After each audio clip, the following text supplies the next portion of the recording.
نظر آتا ہے تو وہ اپنی 9 تاریخ کے مطابق وہاں روزہ رکھیں گے۔ دوسری بات جو سوالات کی نشست شروع کرنے سے پہلے عرض کرنا چاہتا ہوں کہ عید الاضحیٰ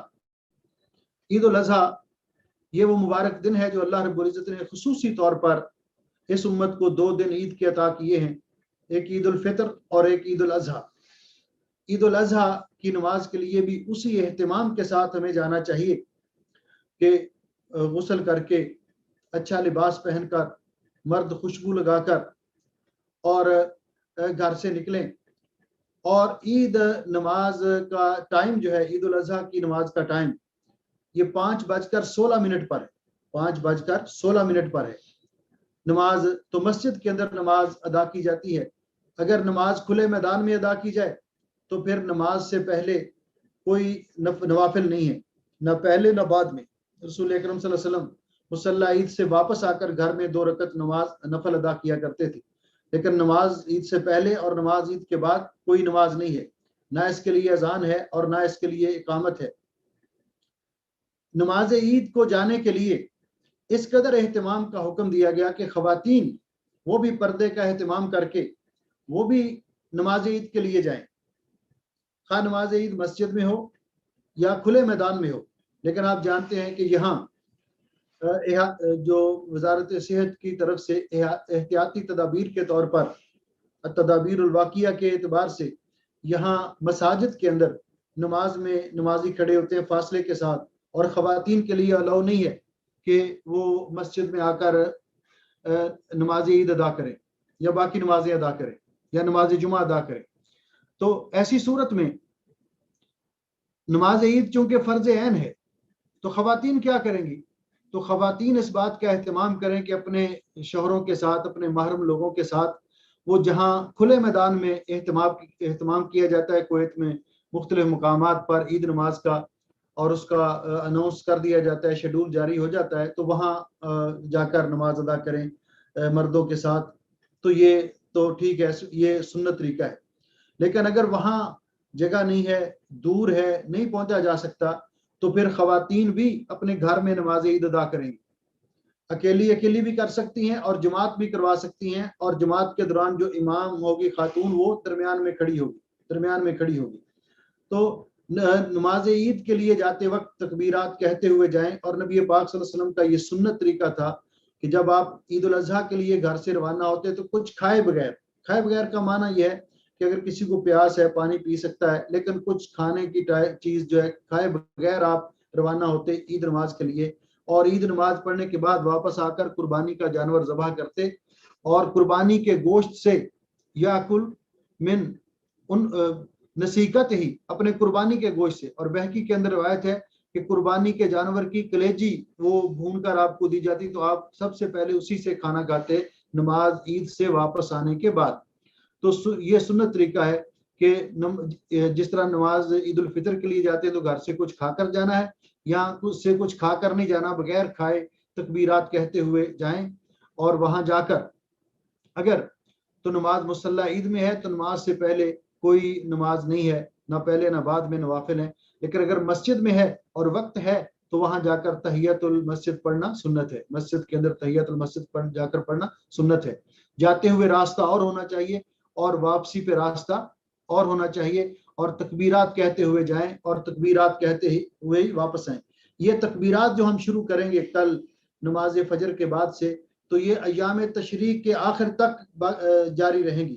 یعنی عید کا یہ کل کا دن بھی، یوم عرفہ بھی، عید کا دن بھی، اور اس کے بعد 3 دن 11 12 اور 13 کی شام تک یہ تکبیرات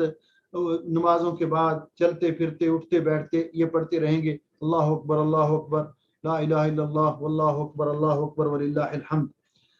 نماز عید جو ہے، عید الاضحیٰ کی نماز، یہ بھی خطبے سے پہلے ہوگی، جس طرح کی عید الفطر کی نماز خطبے سے پہلے، یعنی پہلے نماز اور بعد میں خطبہ، اور یہ بھی 2 رکعت ہے، نماز سیم نماز عید الفطر کی طرح، نماز عید الفطر کی طرح عید الاضحیٰ یہ بھی 2 رکعت ہے۔ اور اس کا طریقہ کار جو ہے کہ پہلی رکعت میں تکبیر تحریمہ کے علاوہ 7 تکبیریں زائد، اور دوسری رکعت میں تکبیرات الانتقال کے علاوہ 5 تکبیریں زائد۔ تو اس کا جو طریقہ مختصر میں بتا دیتا ہوں تاکہ اگر کوئی اکیلے کسی کو نماز پڑھنی پڑے یا گھر میں اور اپنا خواتین نہیں جا سکتی گھر میں پڑھتی ہیں تو ان کے لیے یہ آسانی ہو. تو سب سے پہلے باوضو ہو انسان اور دل میں نماز عید کی نیت کرے. نیت نماز کی زبان سے نہیں کی جاتی بلکہ دل میں نیت ہے کہ 2 رکعت نماز عید ہے. اور اس کے بعد قبلہ رو ہو کر باقی نمازوں کی طرح اپنے دونوں ہاتھ کندھوں کے برابر تک اٹھائیں. یعنی یہ 2 رکعت نماز ہے اور اس کا طریقہ کار یہ ہے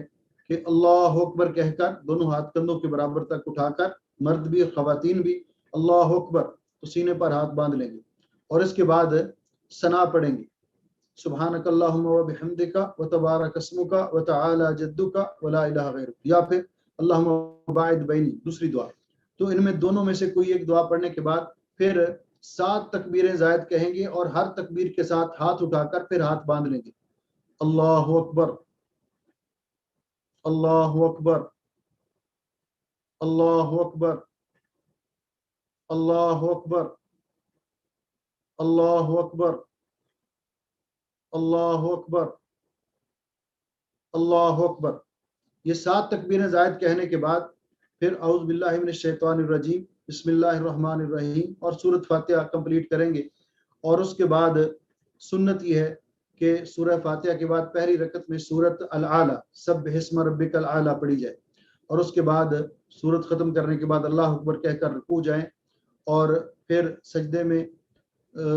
سجدہ کریں پہلا پھر دوسرا سجدہ. دوسرے سجدے کے بعد جب اٹھیں تو اٹھ کر قرات سے پہلے 5 تکبیریں اللہ اکبر کہہ کر اٹھیں گے. تو یہ اللہ اکبر جو شمار نہیں کرنی بلکہ سیدھے کھڑے جب ہو جائیں گے تو پھر اللہ اکبر اللہ اکبر اللہ اکبر اللہ اکبر اللہ اکبر. یہ 5 تکبیریں کہنے کے بعد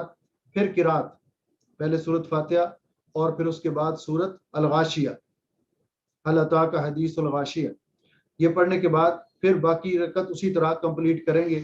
اور اس کے بعد تشہد پڑھنے کے بعد سلام پھیر دیں گے اور اس کے بعد پھر امام خطبہ دیں گے. تو نماز عید سے فارغ ہونے کے بعد آپس میں ایک دوسرے کو ملیں تقبل اللہ منا و منکا. تو یہ صحابہ کرام کہا کرتے تھے ان الفاظ میں یا عام جو علاقائی زبان میں عید مبارک اور یہ کہنا جائز ہے. اور اس کے بعد واپس اگر احتیاطی تدابیر جو ہیں ان کا ضرور خیال رکھیں کہ یعنی معانقہ کرنے سے اور اس طرح اس سے گریز کریں. مساجد میں جب نماز کے لیے جائیں گے کھلے میدان میں تو یہ کمام جو ہے ماسک وغیرہ اس کا اہتمام کریں. اپنا سجادہ وغیرہ ساتھ لے کر جائیں جس طرح کہ وزارت اوقاف کی ہدایات ہیں اور وزارت صحت کی جس طرح ہدایات ہیں ان کا خیال رکھیں اور پھر راستہ تبدیل کر کے واپس آئیں. جن کی قربانی ہے وہ اپنے قربانی کا جو گوشت جانور ذبح کریں اور باقی جو امور ہیں عید کے. تو اس طرح یہ عید الاضحیٰ کی نماز کا یہ طریقہ ہے. اور گھر میں آ کر نبی پاک صلی اللہ علیہ وسلم 2 نفل ادا کیا کرتے تھے. یہ سنت آج کل تقریباً متروک ہی ہو چکی ہے تو اس پر بھی عمل کیا جائے تو یہ افضل اور بہتر ہے. یہ میں 2 باتیں عرض کرنا چاہتا تھا سوالات اور جوابات کے سیشن سے پہلے. اس کے بعد